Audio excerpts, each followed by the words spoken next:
Shelters are now nearing capacity. Catholic Charities runs 3 shelters with 1,500 beds. They had 1,200 filled yesterday, and they think they might hit capacity tonight. Give us the elderly, the sick, the women with young children, family units, pregnant women, so that we can not have them on the streets. We are standing outside one of 3 shelters run by Catholic Charities. They have one here in San Diego and another 2 in Imperial County. Now, all day long, we have watched as busloads carrying migrants have arrived to this shelter. But Catholic Charities has a 3,500 bed capacity at the shelter where I am and others around town. The CEO of Catholic Charities tells me people coming here are getting food, a shower, they regroup, and then they leave pretty quickly to go where they need to go.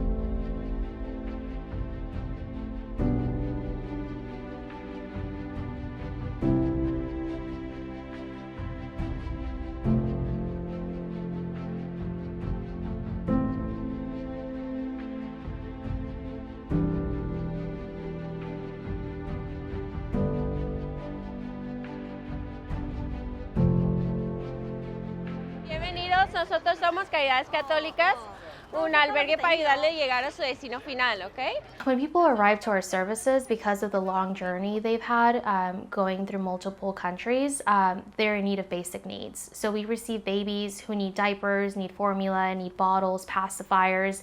People don't arrive with shoelaces, some people don't arrive with shirts. We also give people snacks right away and food right away when they arrive because we don't know when the last time they had a meal was. Catholic Charities has been in San Diego for over 105 years. Our mission is based on the calling by Jesus Christ in Matthew 25 to serve the poor and the needy in our community. We have done a lot of refugee services and immigrant services in San Diego and Imperial County. Recently, about 3+ years ago, in 2021, the state of California saw a surge of asylum seekers being dropped off in San Diego and in Imperial County. So the state of California approached Catholic Charities and said, hey, Catholic Charities, you have been doing this refugee and immigrant services in San Diego and Imperial County.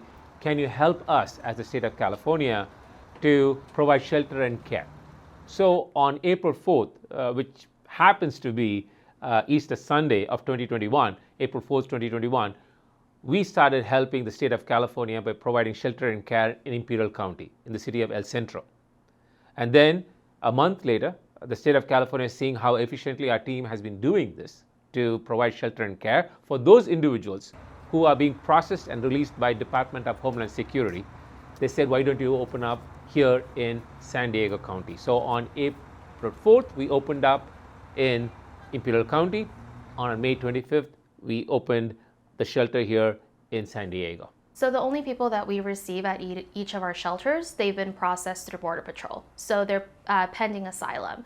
So it's 2 different ways. In San Diego, the way that it works is we pick up clients directly from Border Patrol custody. So we provide what's called Department of Homeland Security transportation. So we pick up all the individuals from Border Patrol custody and we bring them straight to our shelter.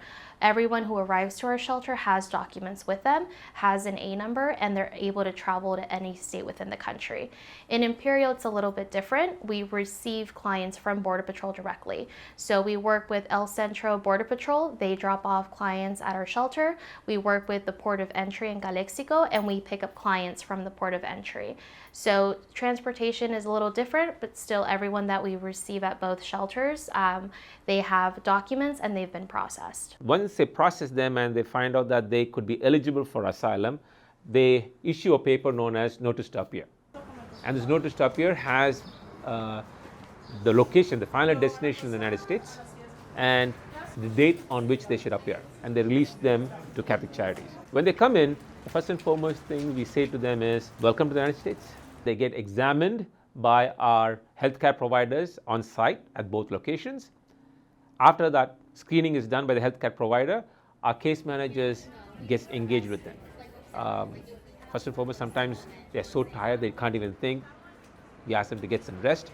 But along when they're about to take their rest, we say, come back as soon as you got some rest so that we can connect you to your final destination. We don't just put people on a bus or a plane and send them off to the final destination. Our team, Catholic Charities team, engages with the asylum seeker, finds out where they're going, who they're going to, contacts that sponsor. It could be a family member or an acquaintance or a friend or a final destination they have on their notice to appear, and connects with that location to ensure that that person or that location is ready to receive them. And all of this is done within 24 hours, and then the individual connects with them. Many of them, a super majority of them, have their own resources to buy their plane tickets or their travel-ons, and they move on. Within the day or two, they move on to their final destination. Someone who is seeking asylum is someone who has left their home country because there's certain things that they fear for their life. Some of them have gone through the Darien Gap. It is one of the most treacherous ways to cross to come to the United States. It's one of the most dangerous ones. And you see them sometimes, all that they have is the clothes on their back and maybe a small backpack that they're carrying. And many of them, if you see our numbers, many of them are carrying their children along with them. So you see these families with young children crossing, and those children have dirty diapers, they don't have any shoes on their feet, they have blisters, they have wounds, they have trauma. We sought political asylum because on May 26th of this year, a mafia cartel came to our home demanding piso, protection money paid to the mafia, a form of extortion. When we refused to meet their demands, they returned with brutal force. They murdered my husband and shot my 16-year-old son in the leg. In that harrowing moment, we realized that our lives were in grave danger. We were forced to leave everything behind, fleeing in fear that they will return to finish what they had started and kill our entire family. We are from Ghana, we are in my family. The city that I'm living, they are all Muslims. And there are some things they don't like it. So if you do it there, when they see you, maybe sometimes they will attack you. When they attack you, if you are able to run away, they will attack your children and your wife. He broke my hand and do a lot of things to me. So they took me to hospital the following morning when I couldn't stay because those guys think I was already dead. Because when I was lying in the blood flowing, they cut here and everything. So I didn't recover fine. I just need to pack it out and take my wife and children away. That's the reason why. So that Brazil, I start coming with my family. Very hard. I already used to carry the younger one, the little one, and the other ones we used to work. They can walk. We walk a little bit. We rest. Up to. It took more than 2 months. And when we reached Tijuana, we passed through with our foot and reached them at the border. And they took us to the immigration center. So usually our clients have traveled for weeks through multiple countries to get here by foot. So a lot of them have encountered a lot of trauma, seen a lot of things. They've been victimized at the border crossing through Mexico to San Diego. So it's understandable when they need, a day to kind of gather, shower, eat, and then contact their sponsor and then travel to their final destination. They offer me a room. Everything, food, water, everything, accommodation, very good. Yeah, and they're also helping me to find a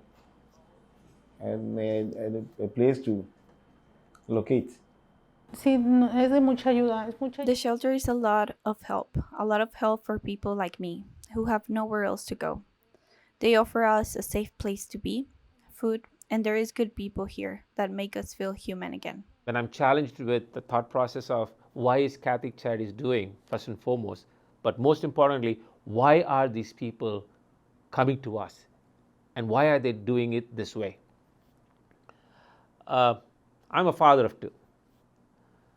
My children are young. If my family, my children's lives are threatened,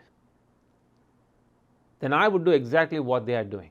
I will carry them across any mountain or any ocean to get them to safety. I can't go back to that place. I need to bring them, for them to be with me, so that we live together. If there's one bread, we share it together. I hope everything is going to be okay. And then there won't be maybe something like what happened to me will not happen to them in the United States here. Now I'm here with my family. We are all safe. Yeah.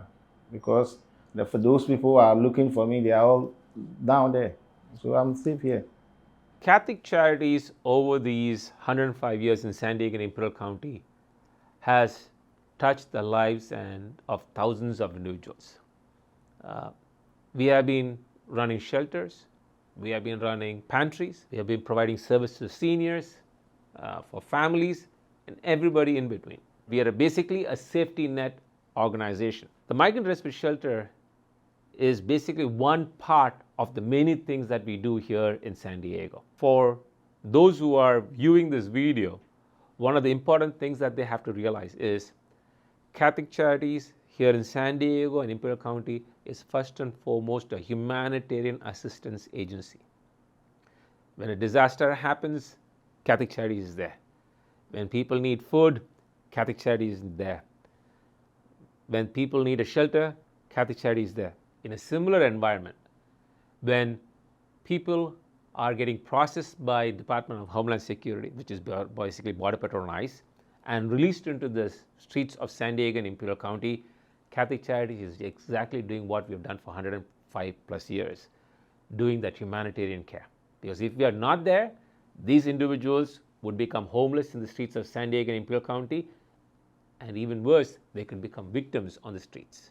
Because they're coming from various countries across the world, they do not know our language, they do not know our system, and we are basically ensuring that our community is safe by providing the shelter and care for the asylum seekers so that we don't have a wide community effect by them being unhoused on the streets of San Diego and Imperial County.